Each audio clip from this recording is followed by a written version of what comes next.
This video is on gonioscopy, and in this video I'm going to read gonioscopy chapter from Arwinds textbook of glaucoma. So this is the part 4 video on gonioscopy. Definition. It's the chapter 13 gonioscopy from Arwinds glaucoma. Definition. Gonioscopy is the biomicroscopic examination of the antechamber angle of the eye. It enables the glaucomas to be classified into two main groups: angle closure glaucoma and open angle glaucoma. Gonioscopy is helpful diagnostically, prognostically, and therapeutically in glaucoma. History of gonioscopy. In 1907, Trantas visualized the angle in an eye with keratoglobus by indenting the limbus. He later coined the term gonioscopy, meaning observation of the angle. Salzman, realizing that the angle was not visible due to total internal reflection, introduced the gonio lens in 1914. Kippe improved it 5 years later by designing a steeper lens and using it in combination with side slit lamp. Otto Bachen established the use of gonioscopy in the management of glaucoma. He used a slit lamp suspended from a ceiling, handheld illuminator, and a Kippe lens to view the angle and classified glaucoma into deep chamber and shallow chamber. He also performed goniotomy using these lenses. Troncoso also contributed to gonioscopy by developing a self-illuminating monocular gonioscope for magnification and illumination of the angle. In 1938, Goldman introduced indirect gonioscopy using the Goldman mirrored contact lens. The Allen lens, which had a totally refractive prism instead of mirror, was developed and later modified into the Allen-Thorpe gonio prism. Gradel and Sugar in 1940 were the first to grade the angle, and she subsequently, in 1957, developed a system of grading based on visible angle structure.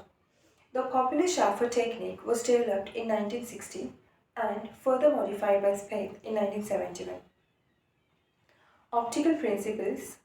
Normally, the angle of the antechamber cannot be viewed during slit lamp examination, as the light rays emanating from the angle strike the cornea at an angle steeper than the critical angle, 46 degree.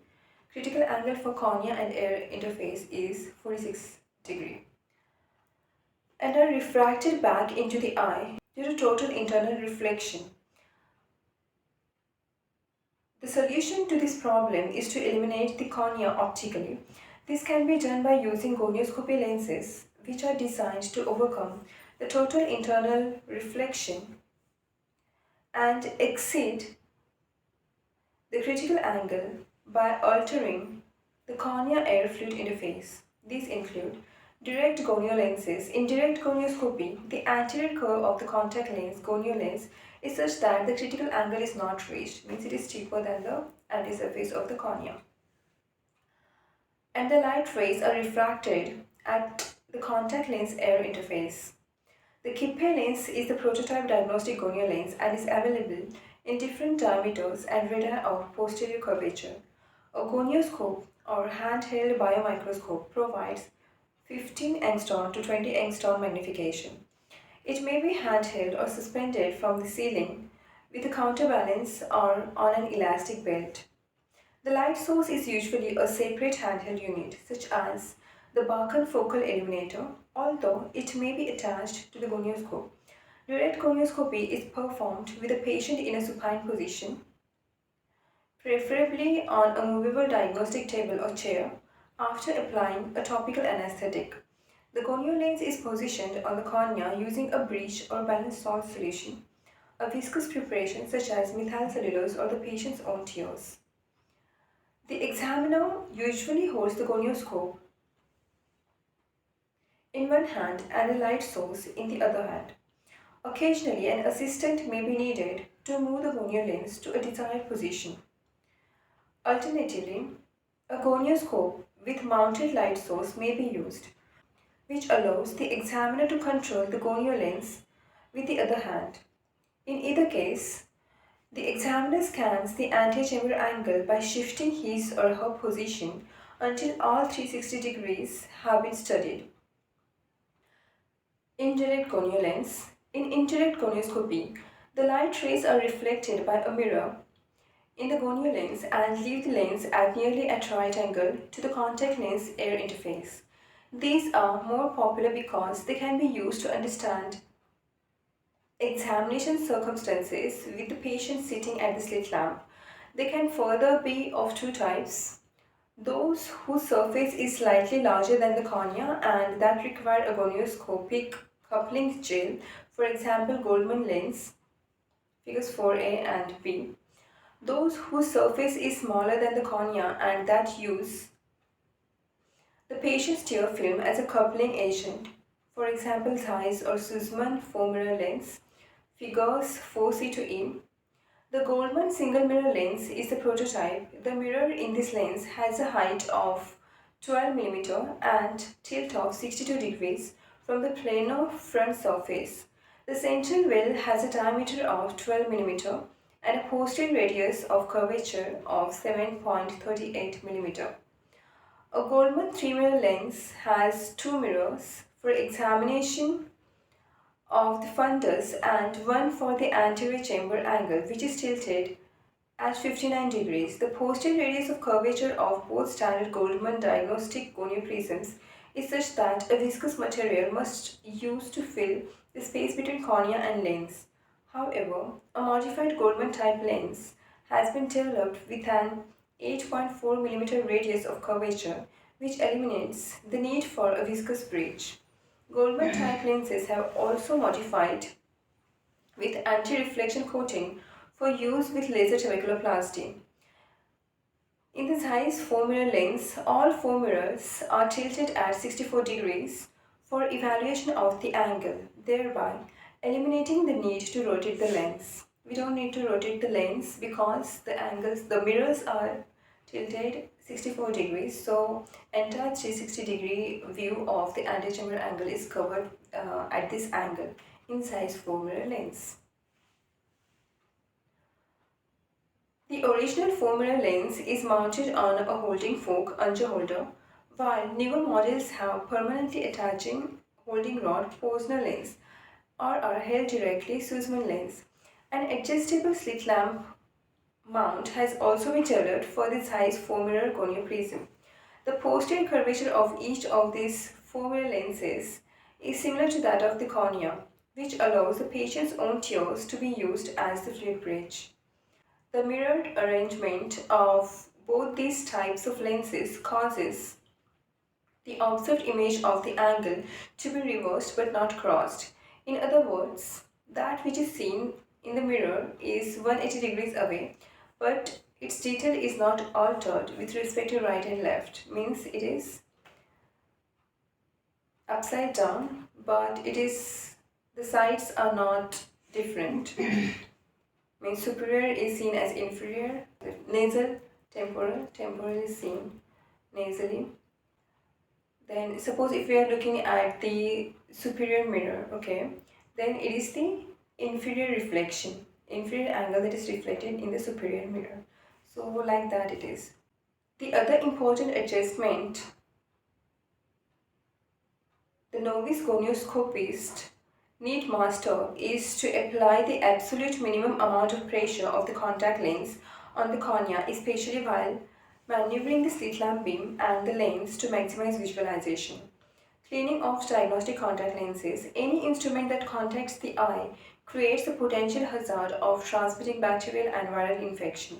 Human immunodeficiency virus and other infectious agents have been isolated in the epithelium of the eye and in tears. Although transmission of human immunodeficiency virus has not been documented in ophthalmic examinations, it is important to disinfect lenses after each use. The human immunodeficiency virus is sensitive to heat and to a variety of commonly used disinfectants such as alcohol, glutaraldehyde, sodium hypochlorite, household bleach, formalin, and phenol. Unfortunately, many gonioscopic lenses are quite fragile and may be damaged by Some of the recommended techniques for disinfection.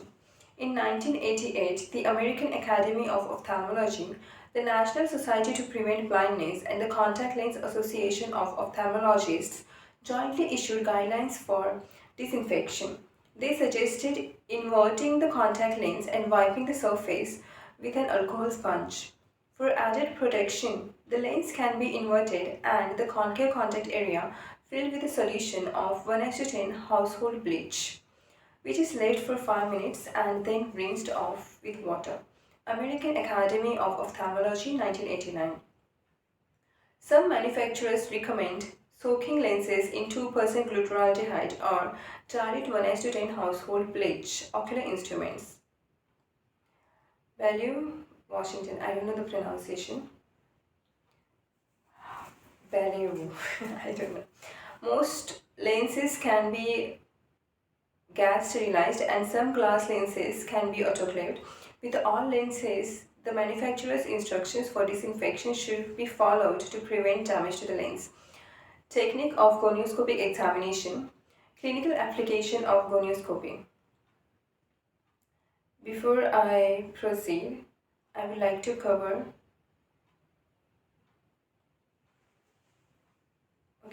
the charts and figures I'll cover at the end.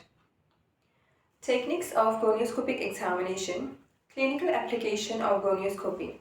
Gonioscopy is a fundamental clinical test that should be performed on all patients with glaucoma, suspected glaucoma and family history of glaucoma, where some assessment of the width of the angle should be routinely performed on all patients on presentation to any eye care practitioner.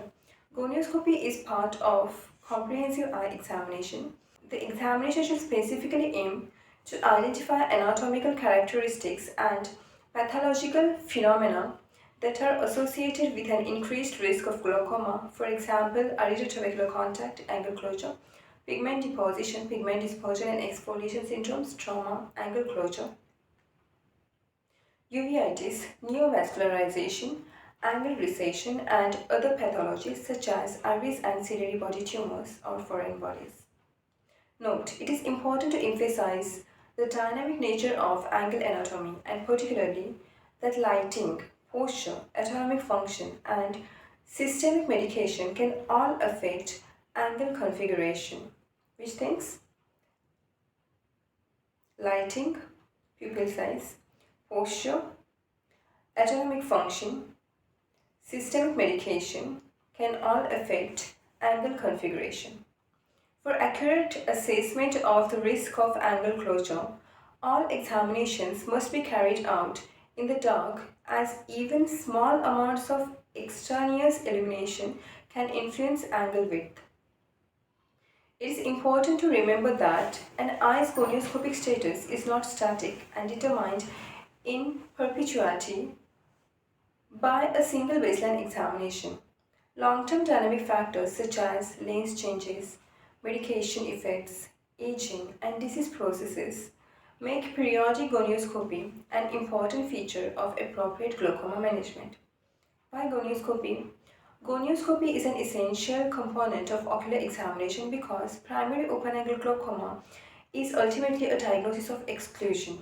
One must demonstrate that angle closure is not occurring in order to make the diagnosis. Iridotrabecular contact or sign of previous contact is the defining characteristic of primary angle closure. Similarly, the diagnosis of secondary glaucomas associated with pigment dispersion, pseudoexfoliation, and uveitis can be supported by gonioscopic signs. Gonioscopy is also an important prelude to treatment not only of angle closure with peripheral iridotomy or iridoplasty, but also laser trabeculoplasty for open angle glaucomas. So gonioscopy, it has got diagnostic value, it has got therapeutic value, and also progression. Examination prior to gonioscopy, central anterior chamber depth examination. Before examining the anterior chamber angle itself, it is useful to consider other aspects of the patient. It helps to know about the age of first reading spectacle use, current refraction, or a history of amblyopia. It is important to assess the anterior chamber depth and, in particular, to compare the eyes. A shallow central anterior chamber is associated with angle closure and more pupil block, whereas marked asymmetry can be a sign of posterior segment mechanisms of angle closure. Limbal chamber depth estimation, a modified Van Herrick. The limbal chamber depth (LCD) is assessed at a slit lamp with the illumination column offset from the axis of the microscope by 60 degrees. The brightest, narrowest possible vertical beam of light is directed at the temporal limbus with the beam of light perpendicular to the ocular surface and viewed from the nasal aspect. The beam is positioned at most peripheral point that gives a clear view of both the anterior chamber and peripheral iris and then viewed at maximum magnification. The limbal chamber depth may be graded according to classic grading schemes, for example 1 to 4, table 4, but more recently has been graded as a percentage of the adjacent corneal thickness and recorded as a percent such as 0, 50 or 100%. It gives an idea of the likelihood of angle closure on gonioscopy as well as an impression of the iris profile. Concave iris profiles will be seen to sweep posteriorly in the periphery down to the lens equatorial sulcus before rising anteriorly across the anterior surface of the lens and zonules. Conversely, steep iris profiles will in some cases be seen to rise almost in parallel to the corneal endothelium. It is very uncommon to be able to identify a plateau configuration using this technique. The limbal chamber depth is also helpful in identifying cases where gonioscopy artifact has altered the in vivo anatomy of the angle. If limbal chamber assessment identifies peripheral iridocorneal contact but an open angle is seen on gonioscopy, it strongly suggests that gonioscopy is causing artifactual opening of the angle. Means, if we see the limbal chamber assessment, anterior chamber depth assessment shows peripheral iridocorneal contact, but an open angle is seen on the gonioscopy, means it is an artifactual opening of the angle. Using more categories from 0 to more than 100% has been shown to give better screening performance for angle closure than the traditional Van Herrick method in high-risk population. In high-risk population, percentage method is better for screening purpose than Van Herrick method. Standard photos are available in the report on this technique have been published. Now, which lens to use and the procedure of gonioscopy I'll cover tomorrow. Now I'll see the charts and figures.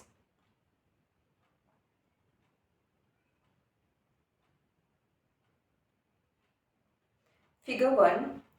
Light coming from the angle of anterior chamber undergoes total internal reflection at the tear-air interface. Thus,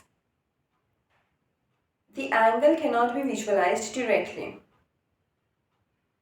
So in figure 1, they are explaining why we cannot see the anterior chamber angle normally because of the phenomenon that is called as total internal reflection. Means when the light rays passing from the denser medium to the rarer medium. Denser medium here is cornea and the aqueous humor, anterior chamber, okay? And the rarer medium is air.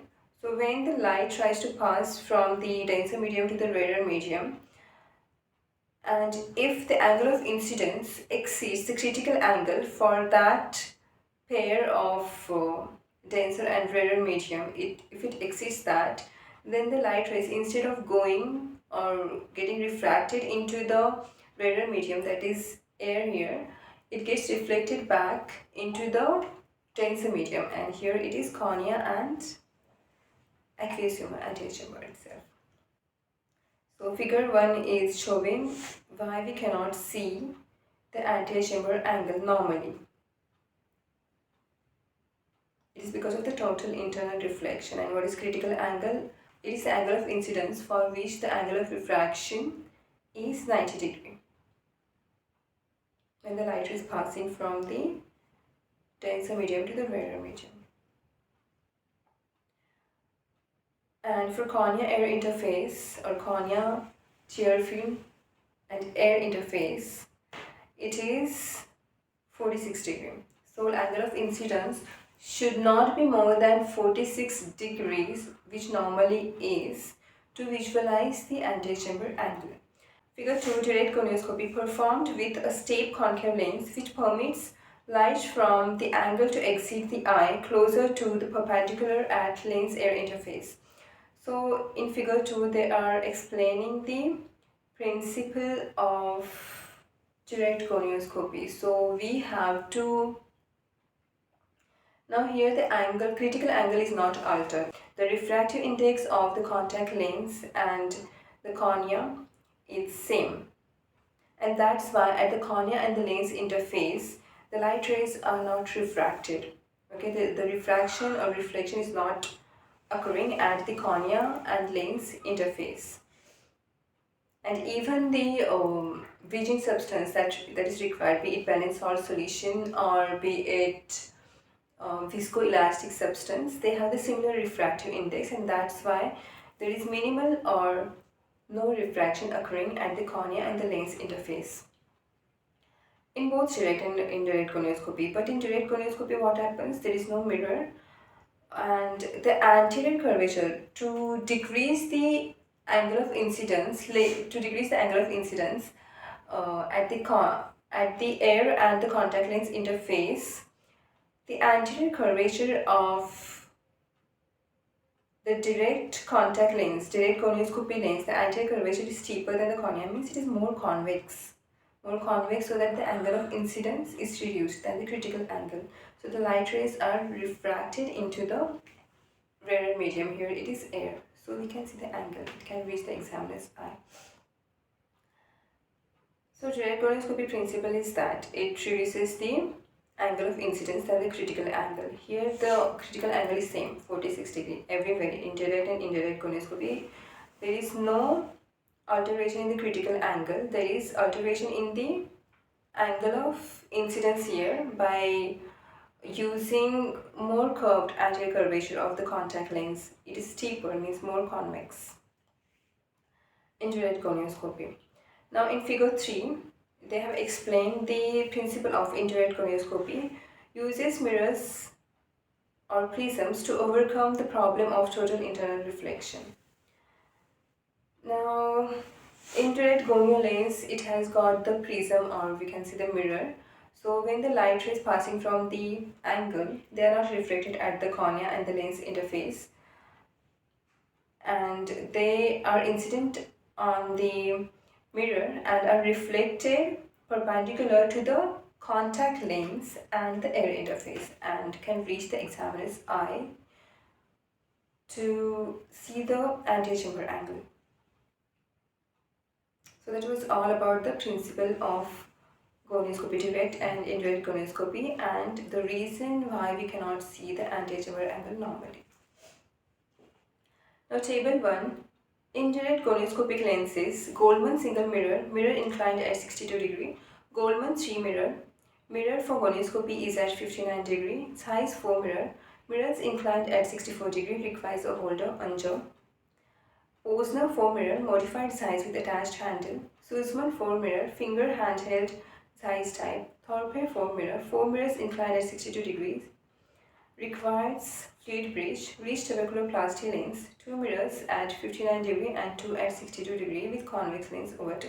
So 4 mirror, they give entire 360 degree view of the angle. The mirrors are angled in such a way that they give the entire 360 degree view of antechamber angle, so we don't need to rotate, and also their posterior curvature is similar to that of the anterior curvature of the cornea, so there is no gap between the posterior curvature and the anterior curvature of the cornea. We don't need the bridging substance there, so viscoelastic substance, that uncomfortable sticky sensation and blurring of the vision after the procedure.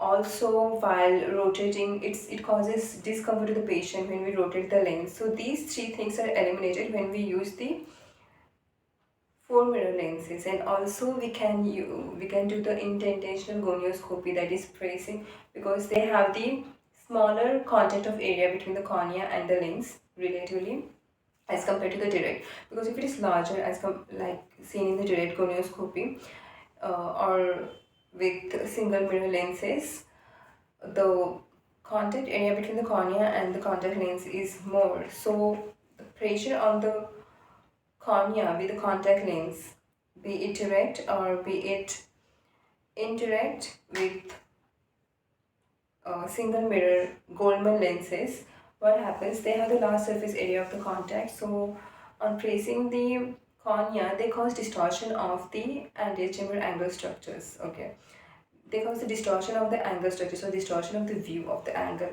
But as the four mirror lenses, modern four mirror lenses, their surface area, the contact surface area is smaller, so on indentation it pushes the indentation, it pushes the aqueous humor to the antechamber angle, and when it is a positional closure, antechamber angle opens, and when it is a synachial closure, it doesn't open.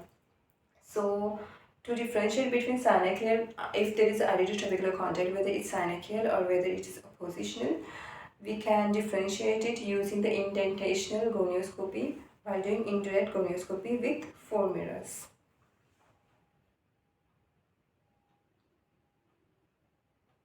Now figure 4A to E. A Goldman 2-mirror lens for indirect gonioscopy. B Goldman 3-mirror lens. 3-mirror 2 for fundus and 1 for angle. Sussman 4-mirror lens. D Posner lens and Zeiss lens. Sussman is sessile, means it doesn't have a handle. Posner is size only, but it has permanently attached handle. It is attached to the handle permanently. And Zeiss is Posner only, but it has, means it can be used without the handle, or it can be mounted on an unja holder, that is the handle.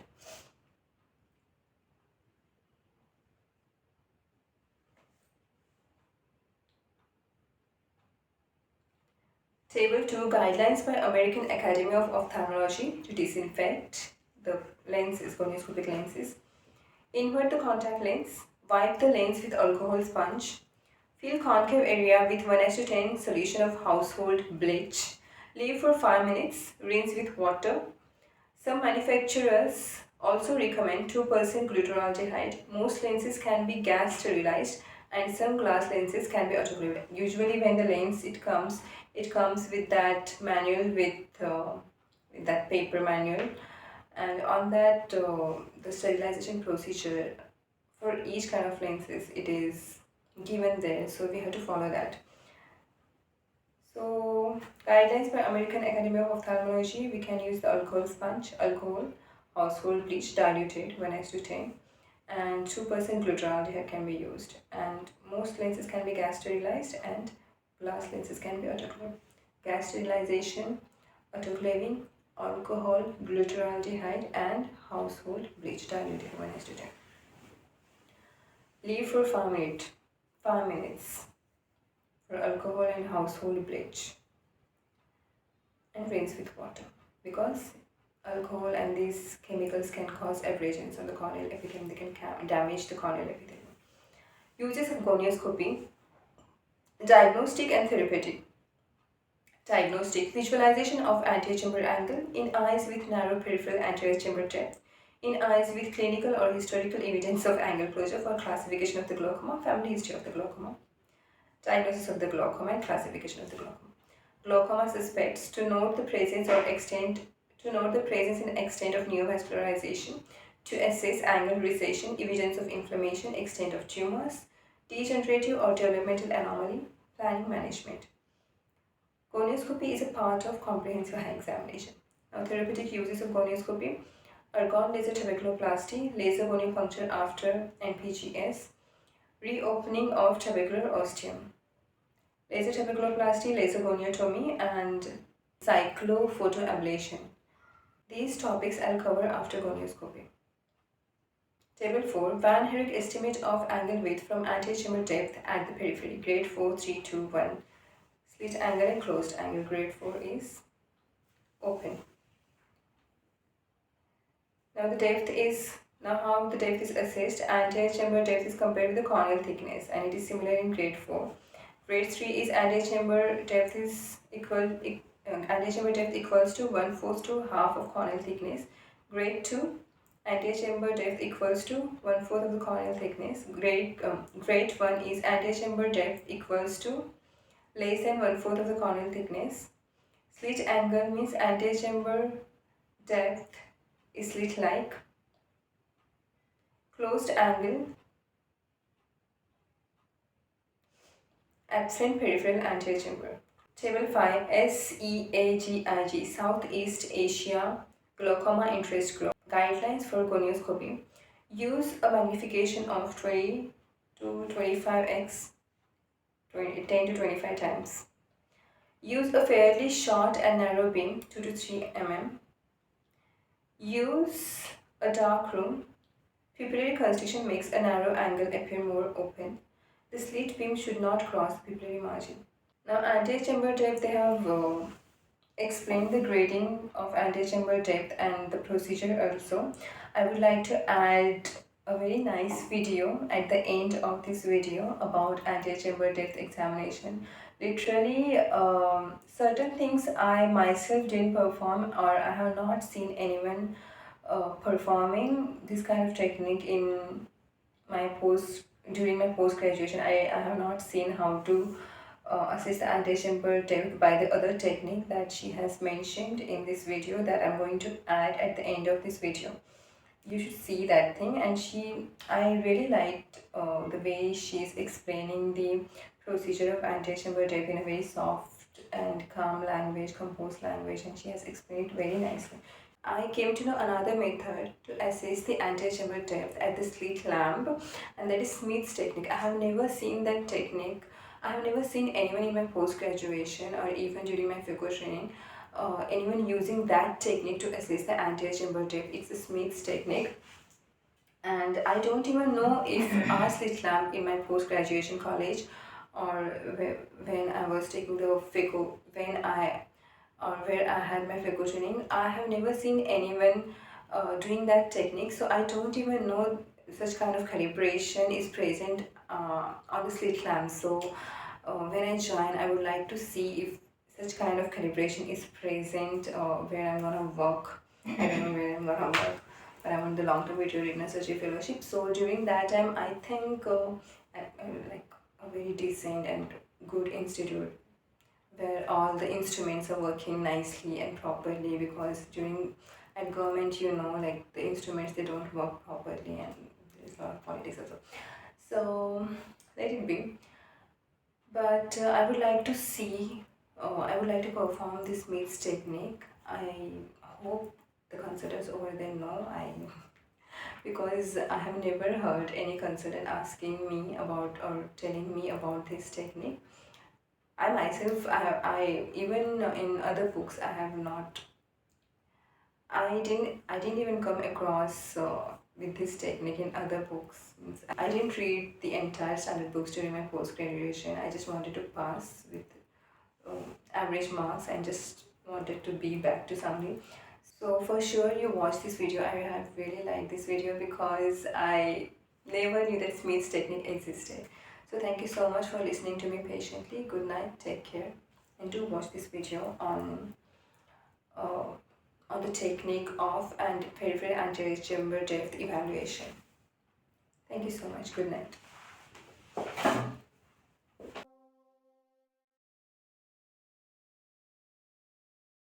So one method that allows you to check the depth of the anterior chamber is Van Herrick's technique.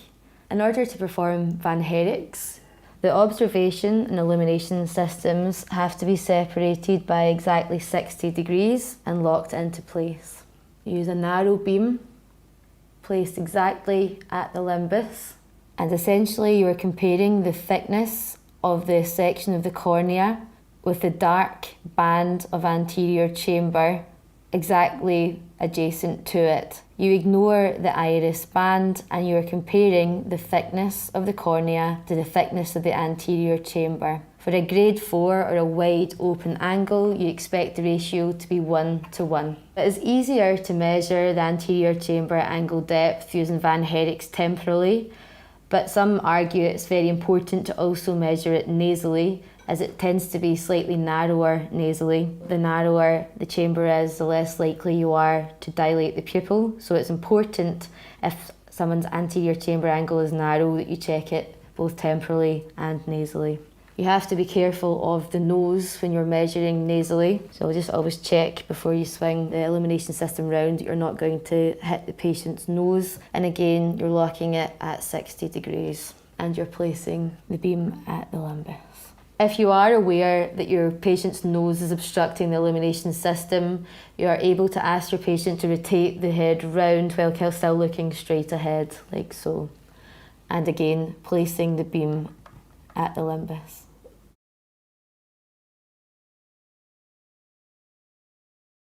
So in order to perform Smith's technique, the observation and illumination systems must also be separated by 60 degrees, and the beam must be rotated so it is horizontal.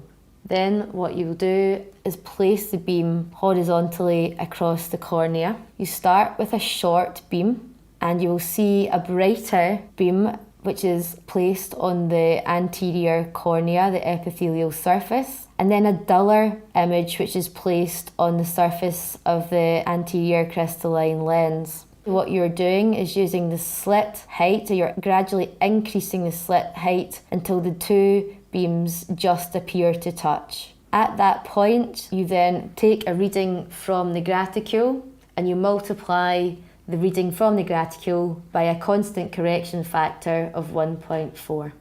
And that will give you a quantitative measure of the anterior chamber depth.